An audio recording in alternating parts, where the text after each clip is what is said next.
ముగ్గురు మధ్య ఎందుకయ్యా రహస్యాలు? నువ్వు వాణ్ణి హత్య చేశావు, నువ్వు బాడీని మాయం చేద్దాం అనుకున్నావు. ఇప్పుడు మీ ఇద్దరిని నేను వాడుకోవాలనుకోవడంలో తప్పేముంది? ఏదున్నా నా ముందే డిస్కస్ చేసుకోండి. నేను అలా తప్పుగా అనుకునేవాడిని కాదయ్యా.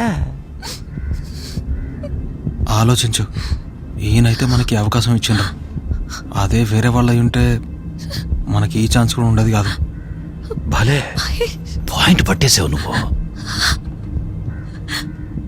మనం రోడ్డు మీద లాంగ్ జర్నీ చేస్తున్నప్పుడు అవసరమైతే పబ్లిక్ టాయిలెట్లు యూజ్ చేస్తాం కదా, ఇది కూడా అట్లనే అనుకోవచ్చు కదా పవి. అందుకే సార్ మిమ్మల్ని అక్కడే ఉండమని చెప్పాను. ఇందులో నుంచి నువ్వు బయటపడడానికి ఆయన డబ్బు అడిగినా లేక నా ప్రాణం అడిగినా నేను ఇచ్చేసేవాళ్ళు పవి. నా గురించి నీకు సరిగ్గా తెలియదు అనుకుంటా. తొందరపడి నోరు జారకు.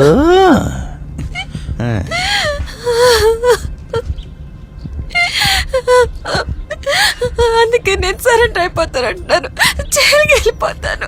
నువ్వు జైలుకు పోతానంటే ఇప్పుడు ఎవరొద్దంటున్నారు చెప్పు?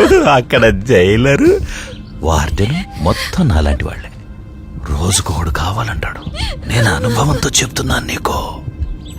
ఆ మురిక్కాలువతో కంపేర్ చేస్తే నేను చిన్న సెలయేరుని, పారే పిల్లకాలువని. నీకింతకంటే వేరే మార్గం లేదు. నువ్వే డిసైడ్ చేసుకో. ఆ కాలకేయుడా, ఈ బాహుబలే, ఆ మురిక్కాలువ, ఈ సెలయేరా.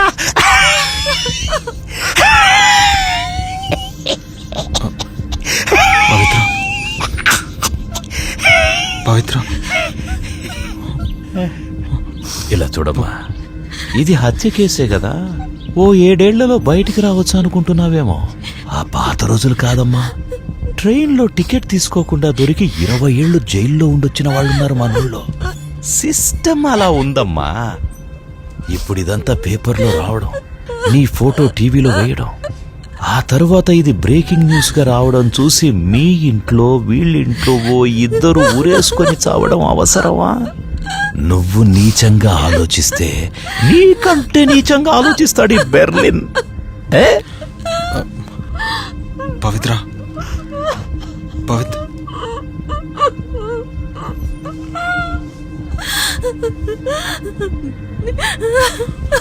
పవిత్ర,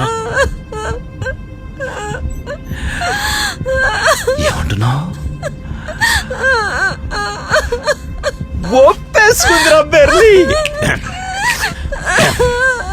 చూడు బంగారం, ఊరవతల పాత టైర్ల షాప్ దగ్గరికి వెళ్ళి అక్కడి నుంచి 4 పాత టైర్లు తెచ్చి ముందు బాడీని తగిలెట్టేద్దాం. ఆ తర్వాత మంచి ప్లేస్ చూసి మన పని మొదలు పెట్టేద్దాం.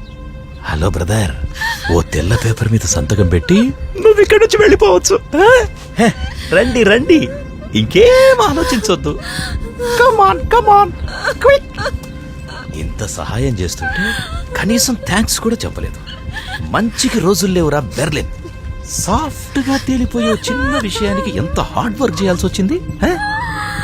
రండి, మంచి టైం అన్నిసార్లు రాదు. బండి తీయండి.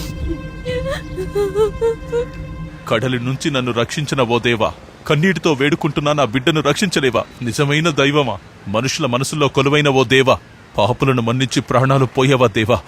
నిజమైన దేవా, నీ ముందు నా ఆశీర్వాదాన్ని ఆశీర్వదించలేవా?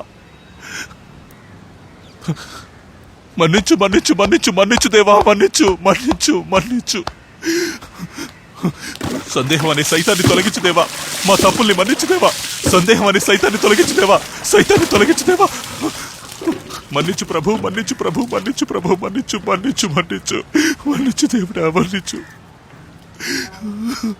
ఆశీర్వాదం, రామస్వామి, రామస్వామి, డబ్బు దొరికిందా? డబ్బు ఇచ్చారా? డబ్బు కోసం ఎవరిని అడిగినా మా పిల్లల్ని హాస్పిటల్లో చేర్చొద్దని చెప్పి మీ పిల్లల్ని హాస్పిటల్లో చేర్చారే, మీలాంటి మోసగాళ్ళ మేము నమ్మిందని కొట్టడానికి వస్తున్నారయ్యా.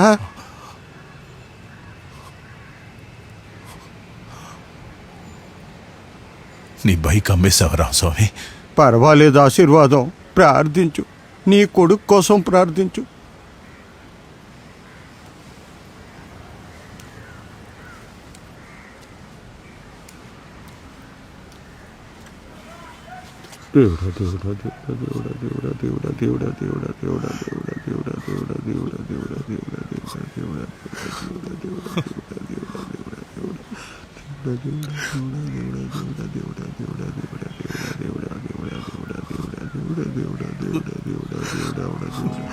అది మామూలు రాయ స్వామి.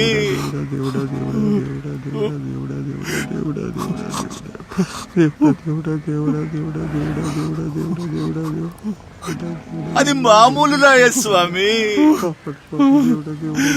అన్నీ నువ్వే, అంతా నువ్వే, సర్వం నువ్వే అనుకున్నాను ఓ దేవుడా.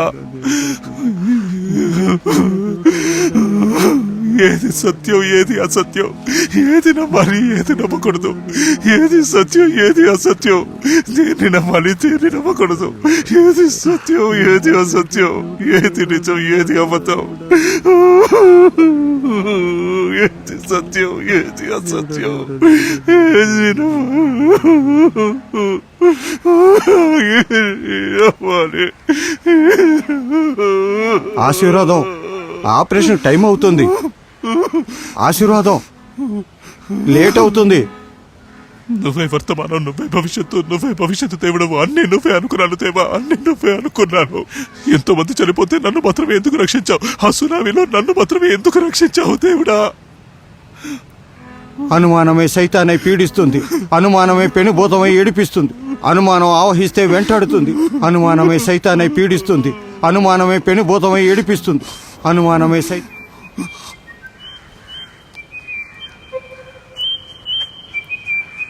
హాస్పిటల్ నుంచి మీనాక్షి ఫోన్ చేస్తుంది. ఆశీర్వాదం,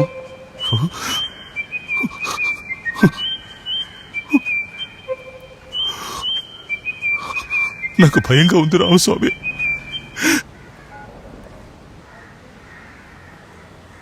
డబ్బు కట్టమని అడుగుతున్నారంట, కానీ దేవుడు ఇంకా నీ కొడుకు ప్రాణాలు కాపాడుతున్నాడు. ఎందుకు అక్కడ పెట్టుకున్నారు? మనకిస్తే రక్షించుకుంటాం కదా, ఎందుకు కష్టపడుతున్నారు? కష్టం వస్తేనే కదా మనిషికి దేవుడి మీద నమ్మకం కలిగేది. మనం ఇన్ని కష్టాల్లో ఉంటే మన కన్నీళ్లు తుడవకుండా దేవుడు ఎందుకింత మౌనంగా ఉన్నాడు? ఏంటి ఆశీర్వాదం అలా మాట్లాడతావు? నువ్వు దేవుడు కాపాడుకున్న బిడ్డవు కదా. లక్షలాది మంది కొట్టుకుపోతున్న ఆ సునామీ నుంచి నిన్ను కాపాడిన ఆ దేవుణ్ణి అలా తోలనాడడం భావ్యంగా ఉందా? నిన్నేం జరిగిందో నీకు తెలుసా రామస్వామి?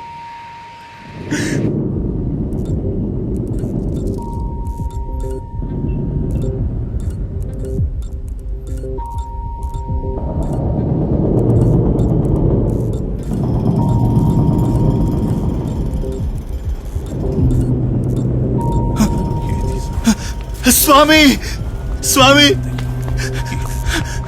మీరే నాకు దిక్కు స్వామి. నా కొడుకు కనపట్లేదు స్వామి. స్వామి, నన్ను క్షమించండి, నా పాపానికి ప్రాయశ్చిత్తం చేసుకొనివ్వండి. నేను ఫాదర్ని కాదమ్మా, అలాని క్రిస్టియన్ కూడా కాదు. నేను క్రిస్టియన్ కాను స్వామి, కానీ పాపం చేశాను. నా పాపానికి ప్రాయశ్చిత్తం కావాలి. నేను చేసిన పాపం వల్లే నా కొడుకు నాకు కనపడకుండా పోయాడు. ఆ పాపమే నన్ను పట్టుకుని వెంటాడుతోంది స్వామి. నా పాపపు చేతులతో ఎప్పుడైతే వాడిని తాకానో అప్పుడే వాడు మలినమైపోయాడు స్వామి. వాడిని చూడాలనిపించినప్పటి నుంచి నిద్ర లేదు, తిండి లేదు, ఏడుస్తూనే కూర్చున్నాను స్వామి. పిల్లాడి జ్ఞాపకం వచ్చి వెంటనే ఫోన్ చేసి ఉన్న బలంగా బయలుదేరి వచ్చేసాను. వచ్చి చూస్తే ముత్తులొలికే ముఖంతో చక్కగా ఉన్నాడు స్వామి నా కొడుకు. అందరూ తన బిడ్డని బుద్ధిమంతుడు అని చెప్పుకుంటారు, కానీ నా కొడుకు నిజంగానే బుద్ధిమంతుడు స్వామి. నా బిడ్డ జీవితాన్ని నాశనం చేసేసిన పాపిని స్వామి. చిన్నపిల్లోడు కదా, ఇంటికే వెళ్ళుంటాడు, వెళ్ళి చూడు. ఎవరికైనా దొరికితే కళ్ళు తీసేస్తారేమో స్వామి. అదంతా చిన్నపిల్లల్ని భయపెట్టడం కోసం చెప్పేది, అది నిజం కాదు. లేదు స్వామి, లేదు.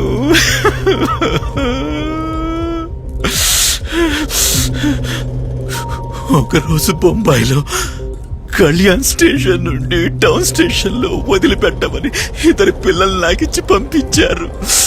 నేను వాళ్ళేసిన ముష్టి డబ్బుల కాసుపడి ఆ పిల్లల్ని తీసుకెళ్లి అక్కడ అప్పచెప్పాను స్వామి.